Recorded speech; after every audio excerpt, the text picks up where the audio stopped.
After a year on the road, I thought I'd get tired of traveling. The endless clatter of railways, highways, and everything in between.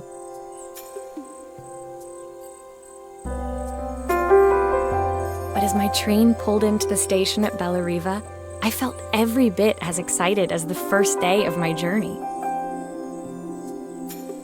A whole year. It felt like a lifetime. The places I'd seen, the people I'd met, of course, the forgotten treasures I'd given a new lease of life along the way. I'm a restorer by trade. Bringing our most beloved possessions back to life is what I love to do.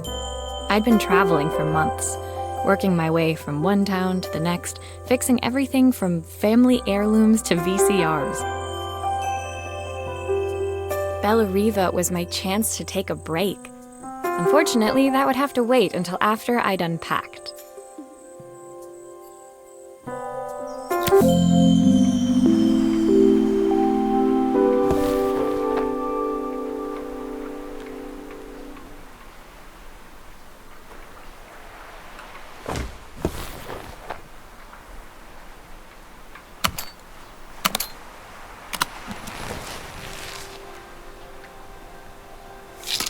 I picked up these sunglasses on my last stop. Hopefully I'm cool enough to pull them off. I saw a guitarist wearing these at a show once. Rock and roll repair woman, at your service. The tools of my trade. No hope of restoring things without these. Who doesn't love a scrunchie? Practical and stylish. I'll hand these out once I'm settled in. Fingers crossed they get me some work.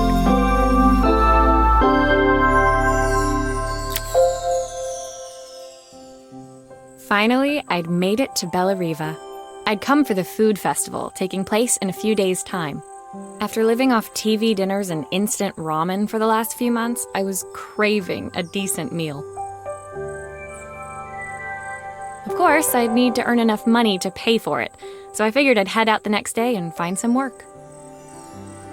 My parents never wanted me to go. They wanted me to stay in their shop and have a simple, stationary life. I knew there was a world out there, beyond the four walls of our antique store, that I had to be a part of. I daydreamed constantly about the weird and wonderful places each of our antiques came from. I loved figuring out their stories, revealing the memories hidden beneath the screws and wires. My story in Bellariva began with a little girl and a voice she was longing to hear.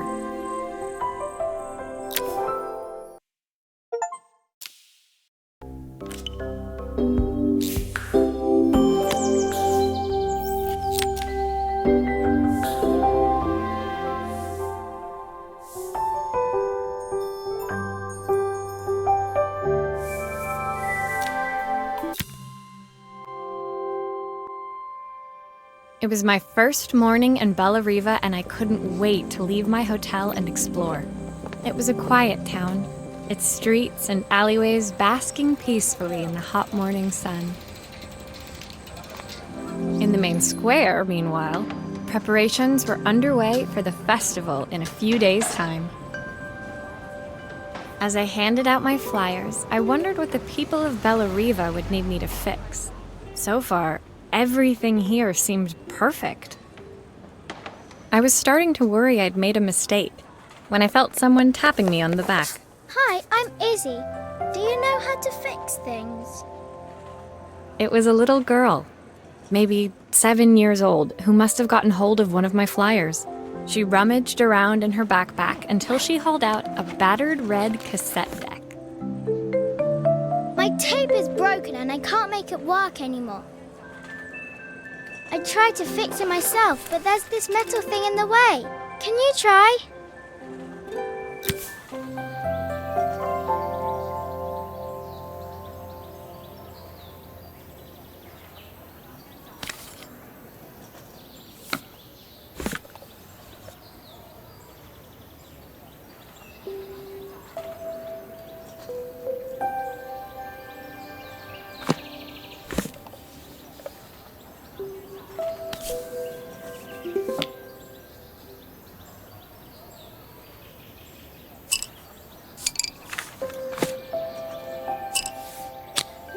Why did you do that?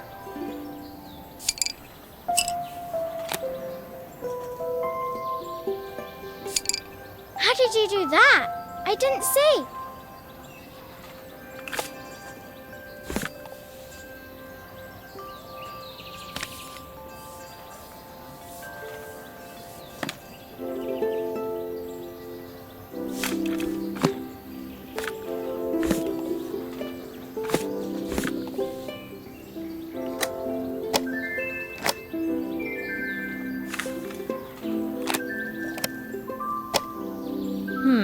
Still not working. Something else must be wrong.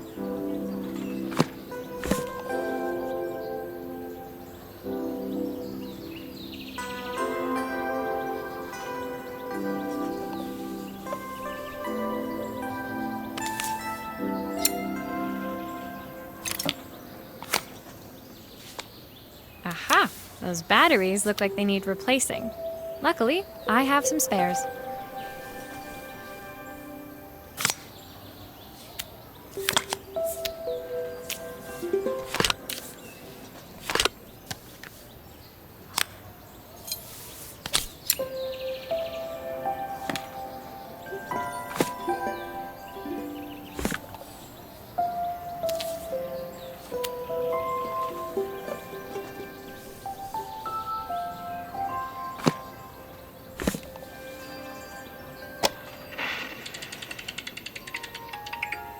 Will you dream a dream for me? If I sit by your side and hold you so tight, know that I will always love you, even though we both know that we must say goodnight. Good night, my darling.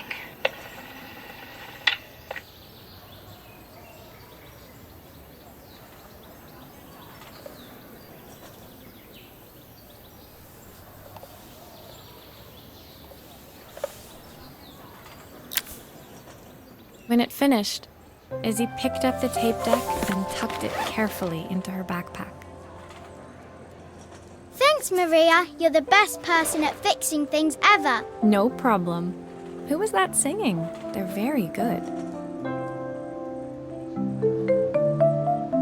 It's my mum. She's not here anymore. Izzy trailed off. It was the kind of silence a cassette tape would never be enough to fill. When Izzy's friends called for her, she dug deep into her pockets, looking for something to pay me with. Eventually, she produced a grand total of a stick of gum, 3 mismatched buttons, and a yo-yo. I usually preferred a check, but Izzy looked so serious, I wrote out a full receipt. She seemed like a happy kid, but beneath it all, part of her life had been shattered. A part I wouldn't be able to fix.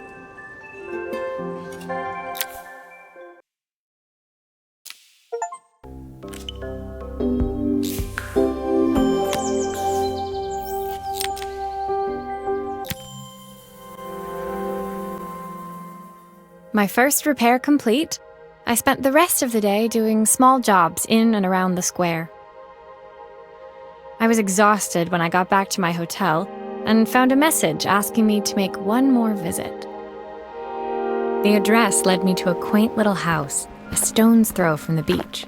Bathed in the evening light, it looked beautiful, in spite of its flaking paintwork and chipped tiles.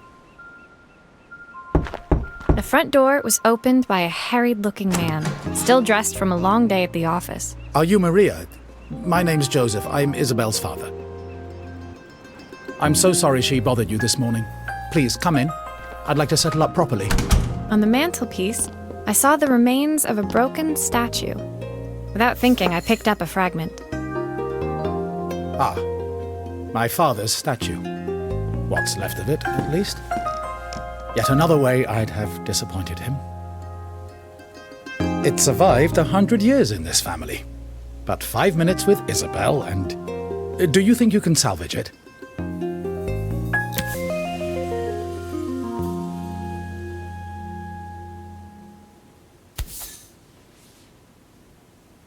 Will you be able to see the glue afterwards?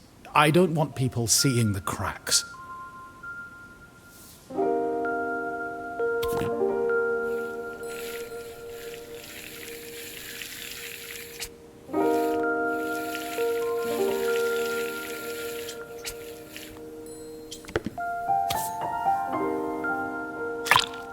Is this glue really strong enough to hold everything together?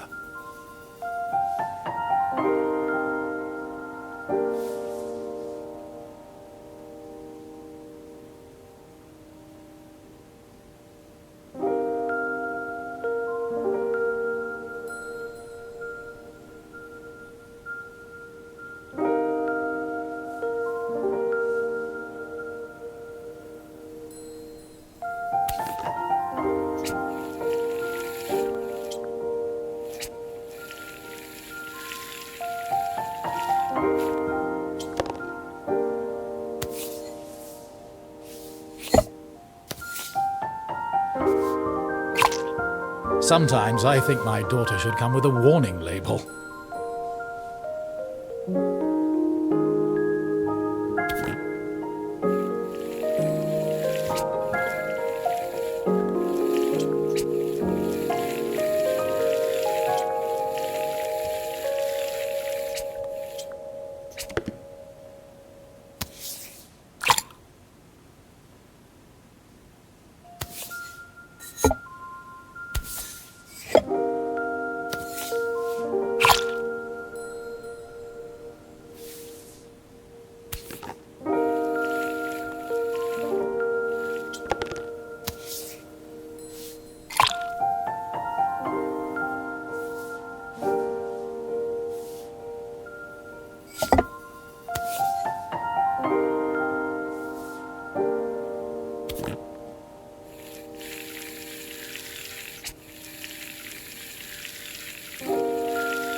Thank you, Maria. It looks as perfect as it ever did. My father wanted me to make something of myself. He didn't have time for anything less. As Joseph put the statue back on the shelf, it nudged against the family portrait stood proudly next to it. So he was Bellariva's mayor. And that was Izzy's mom. They must both miss her so much.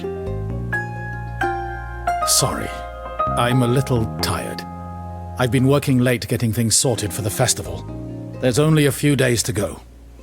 Looks like I'll be working late. Again? When I told my parents I wanted to leave, they always found an excuse to be busy, to avoid talking about it. I guess keeping themselves occupied was their way of pretending it wasn't happening.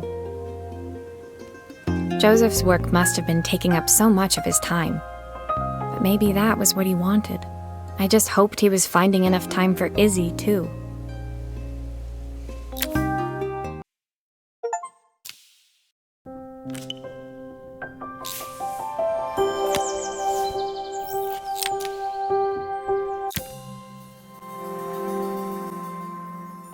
My second day in Bellariva dawned bright and clear, another beautiful sunny morning. Walking into town, I passed cafes overflowing with customers cradling their morning coffees. I stopped, breathing in the smell of roasted coffee beans and freshly baked pastries. I was about to go inside when the owner of Carmen's, the cafe next door, stopped me. Hello, Maria? Were you here yesterday handing out flyers? I have a job for you. Her place was petite, tucked between its competitors as if hoping they wouldn't notice. Judging by the empty tables inside, though, her potential customers hadn't noticed it either. It's a bit slow today, but we're just getting started. I'm sure it'll pick up soon. As Carmen chatted, she walked over to the counter and returned with an old rotary phone. At least I've got plenty of time to practice my recipe for the festival. It's a new special I've been working on. I was hoping to call my sister for some, seasoning tips, but it won't connect. Can you see if you can figure out what's wrong?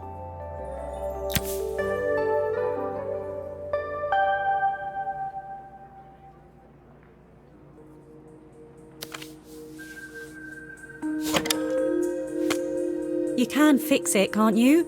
I can't afford to replace it.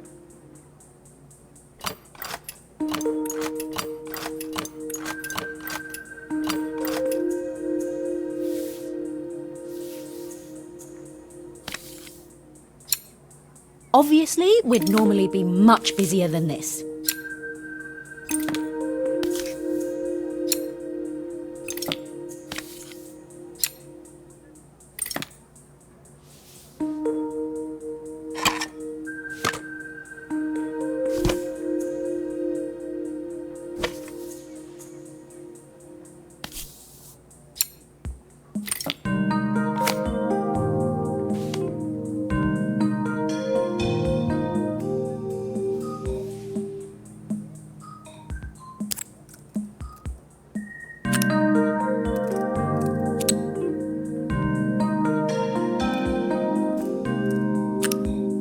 Connections aren't quite right. I should check the wiring.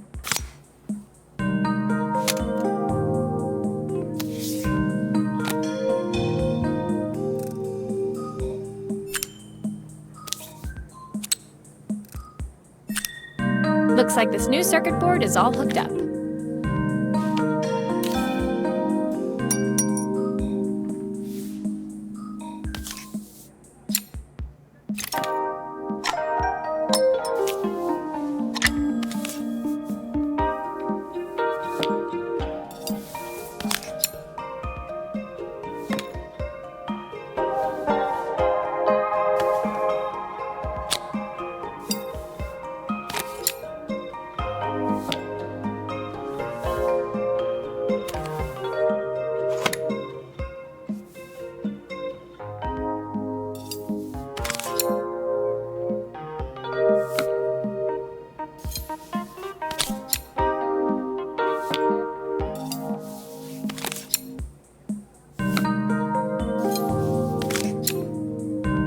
There's still a part I need to attach. Where does it go?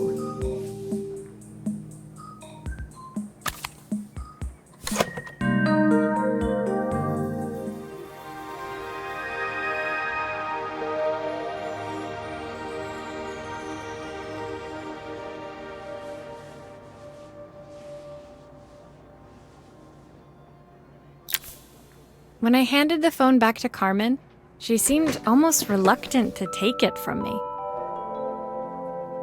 So it's all working now, is it? I don't have to leave it to dry or let it cool down? Nope, it's ready to go. It'll be ringing off the hook in no time. That's if I can pay my phone bill anyway. And the rent and the suppliers. Anyway, take a seat and I'll be right with you. Your coffee's on the house. I sat at one of the empty tables, while at the counter, Carmen had started dialing the phone. Hello! How's my favourite sister doing today? As she talked, Carmen became more and more tense. This didn't seem like a call for some cooking advice. I know I still owe you from last time, but I can't afford to take part in the festival if I don't pay. I could almost feel the eye roll at the other end of the line.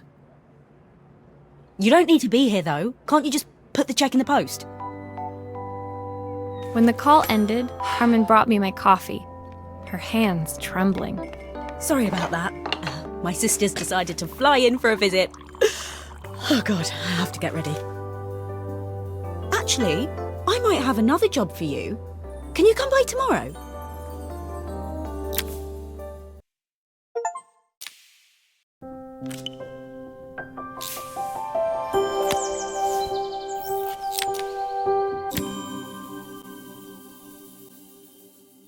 The next day, I'd promised Carmen I'd return to help her get the cafe ready for her sister's arrival. I was about to set out when I received an unexpected call from my hotel's reception desk. Apparently, another guest had asked for me by name. Curious, I took the creaking elevator up to the top floor and made my way to the room number they'd given. I knocked. Are you here about the camera? It's about time. The woman in front of me was immaculate. Not a hair out of place or a crease to be seen. My sister tells me you know how to fix things. I'd usually go to an expert, of course, but in this town... So this was Carmen's sister? The two of them couldn't have been more different. Inside her room, I saw a beautiful reflex camera. Any professional photographer's dream. The viewfinder is completely dark. I can't see anything through it at all. I assume you can figure out what's wrong?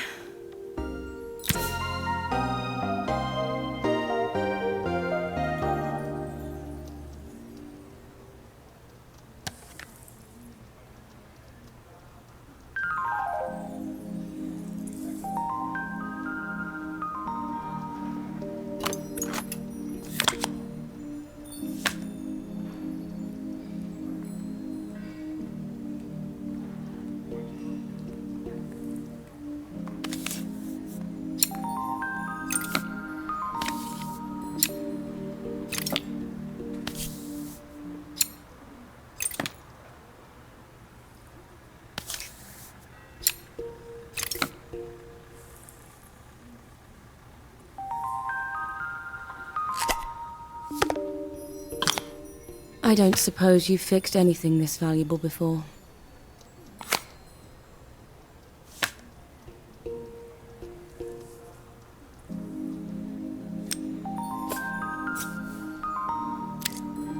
If I used the screwdriver, I could adjust the angle of the mirror.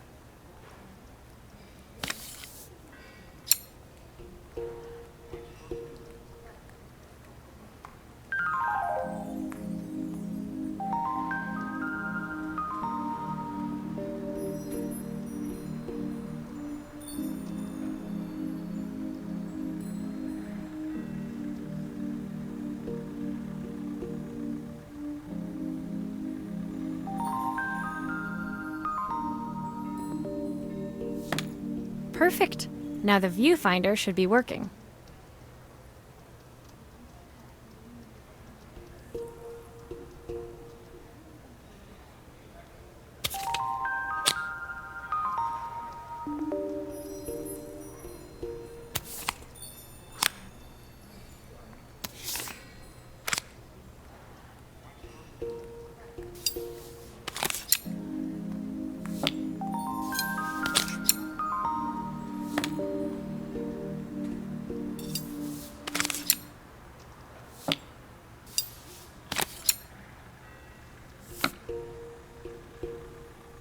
Looks like something is still missing.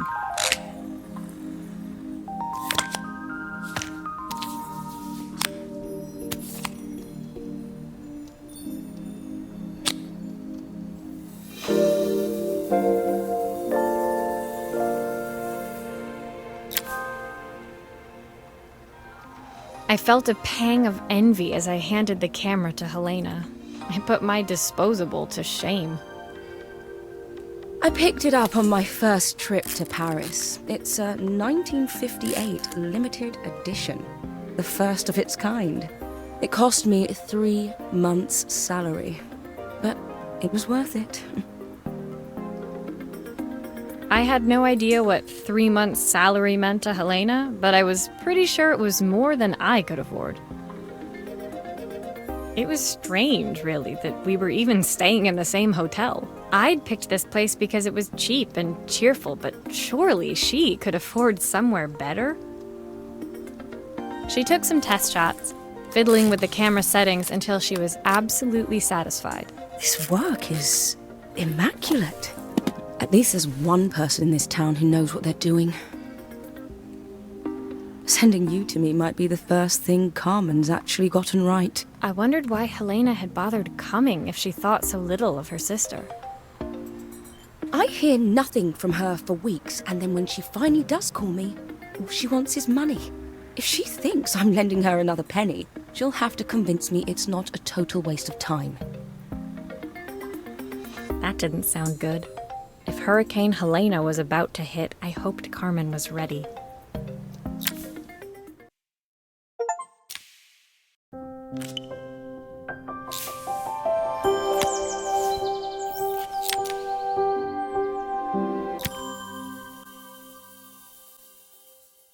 The sun was setting over Bellariva by the time I reached Carmen's cafe.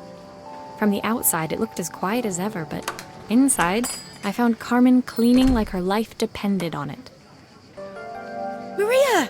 Oh, don't mind all of this. If Helena finds one speck of dust in here, I'll never hear the end of it.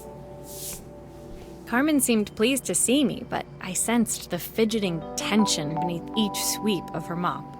Trying to live up to the standards of someone like Helena seemed like an impossible task. I hope you didn't mind fixing the camera for her. She was furious when it broke. I really need this to go well. If she doesn't lend me the money, I don't know how long I can keep this place going. Carmen led me to a back room, where she'd laid out the components of what looked like a neon sign. I had this made when I first opened the cafe, but I'm hopeless with electronics. So there was supposed to be a sign outside. This might explain the lack of customers. I'd like to put it up before Helena gets here.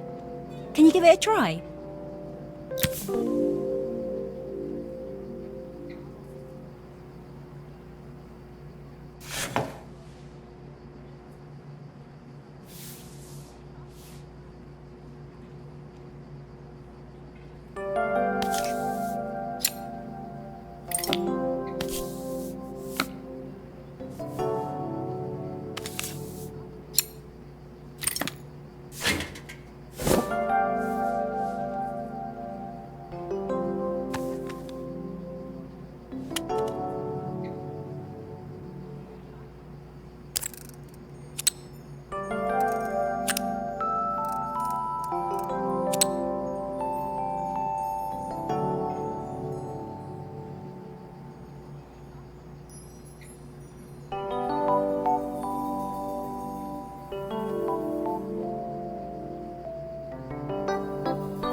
don't know, it's a bit, flat. Maybe if it flashes, it'll really catch people's eye.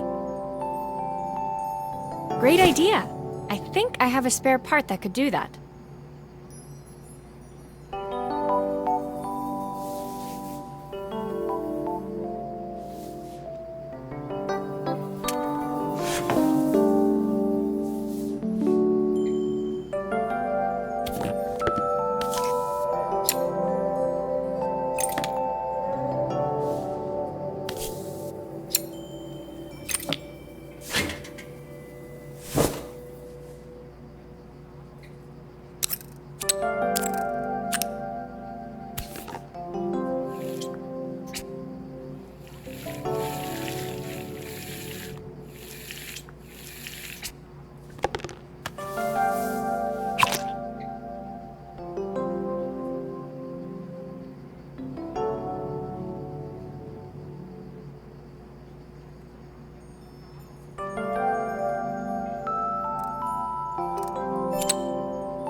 It still needs something else.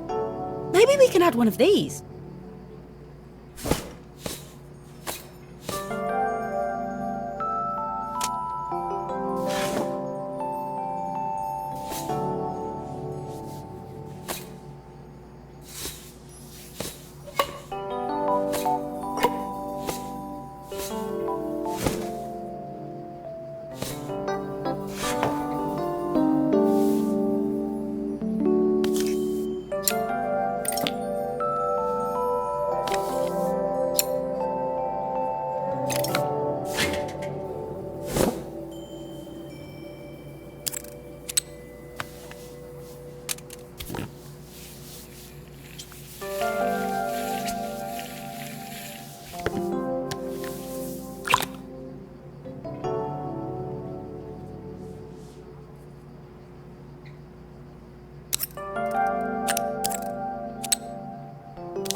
It works! I'll screw everything together again and you'll be set.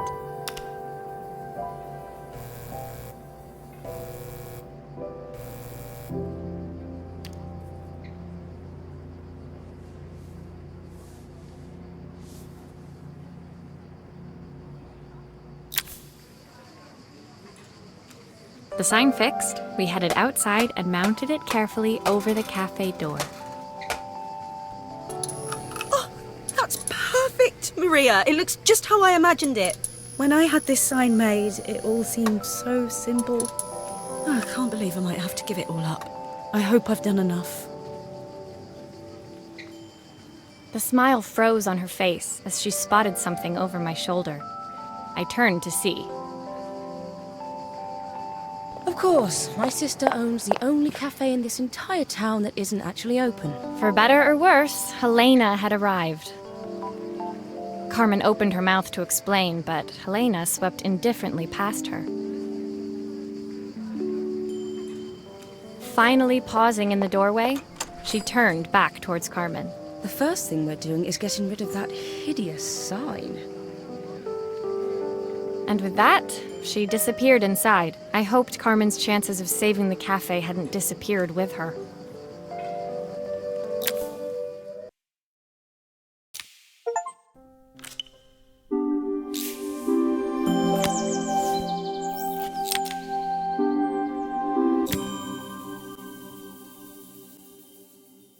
It was the day before the festival, and the whole town was busy getting ready. I had more work than I knew what to do with. When Joseph called with another job, I was craving the cool quiet of his and Izzy's seafront house. I'd barely reached their front door when I heard someone calling me. Psst, Maria, I need your help. Quickly, it's top secret. It was Izzy, peeking out from the side of the house. She beckoned for me to follow her. She led me through to a beautiful, unruly garden overflowing with flowers of every color. Nestled among them was a playhouse, its doorway almost completely obscured by a towering rose bush. You have to squeeze past it and breathe in real small, like this. Izzy took in a big gulp of air and crawled through the gap and into the playhouse. I hadn't planned on crawling in the dirt today, but the life of a repairwoman never did run smooth. On the table inside, there was an electronic toy. Not exactly the usual stock in my parents' antique shop. I had an accident. I didn't do it on purpose or anything, but it won't turn on anymore. Can you fix it for me?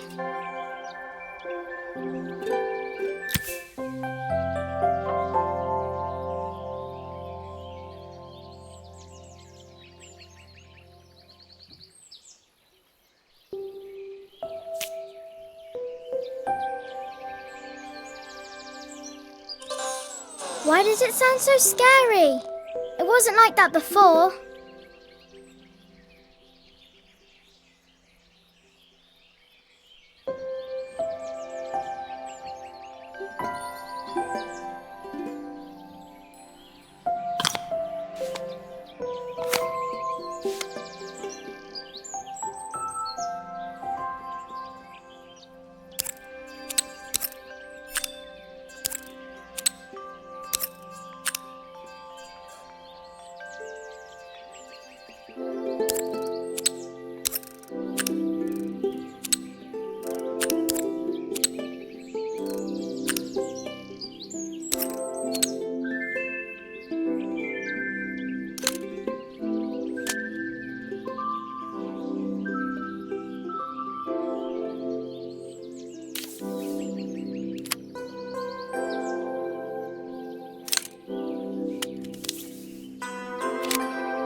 grown-ups play games as well?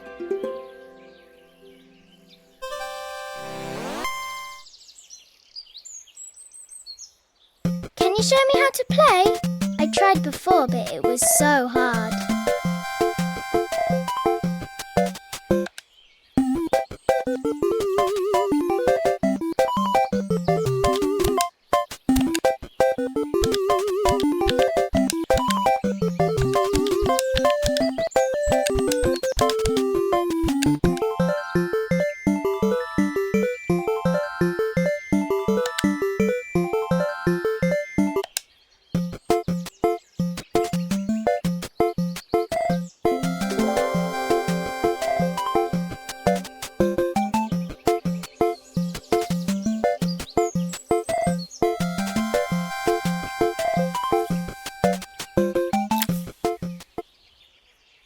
Her toy fixed, I watched Izzy retreat into its screen, taking refuge in a 3-inch world of her own.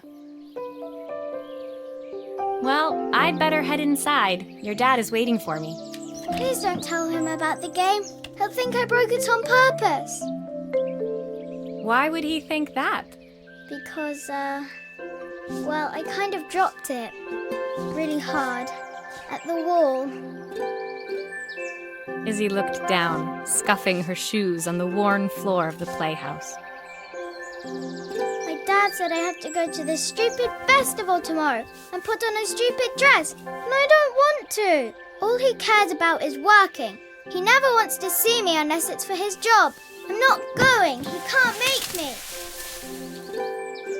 With that, Izzy dove back through the rosebush and disappeared into the wilds of the garden. She was so young. She couldn't be expected to see that her dad was struggling too. It made me think, had I really tried hard enough to understand my parents' point of view? I was so focused on the adventures ahead of me, maybe I didn't care enough about leaving them behind.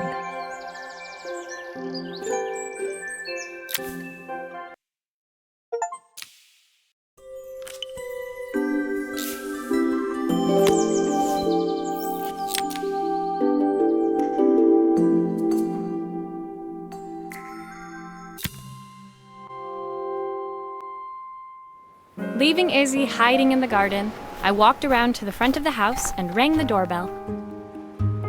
It was only then I noticed my favorite overalls covered in grass stains. I scrubbed desperately, but it was too late. Maria, what are you doing? What happened to your clothes? I was, repairing a lawnmower. How unusual. Well, do come in. The job I've got for you is a little more delicate. Totally embarrassed, I walked into an orderly room filled with papers and ledgers. So this was his office. You must be so busy getting ready for the festival. Are you looking forward to it? Of course. It's traditional for the mayor to judge food from every cafe and restaurant in town. I'll be declaring the best chef in Bellariva by this time tomorrow. Speaking of which... He unclipped the watch from his wrist and very carefully handed it to me. I'll have a tight schedule to follow, but my watch stopped working a while ago. Could you see if you can make it tick again?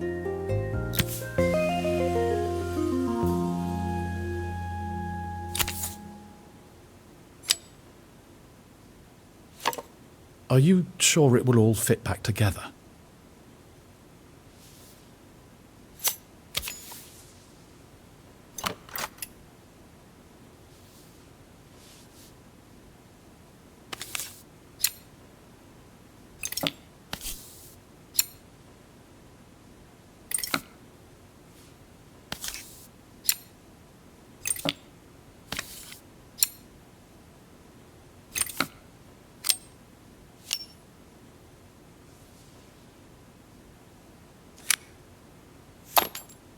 The main plate has completely cracked. I'll need to replace it.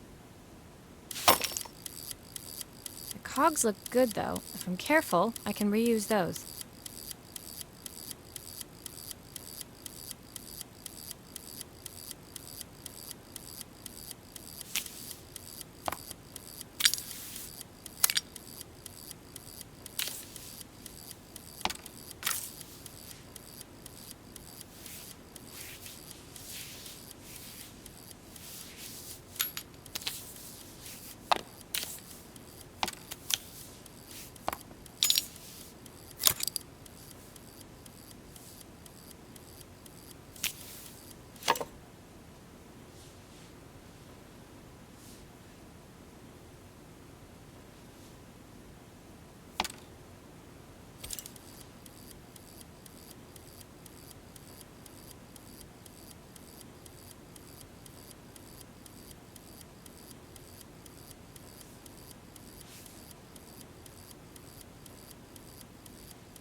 I've not gone a day without this watch since my wife gave it to me.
As I handed the watch back to Joseph, my fingers traced over the engraving on the back. I hoped fixing this was one small way I could help him move forward.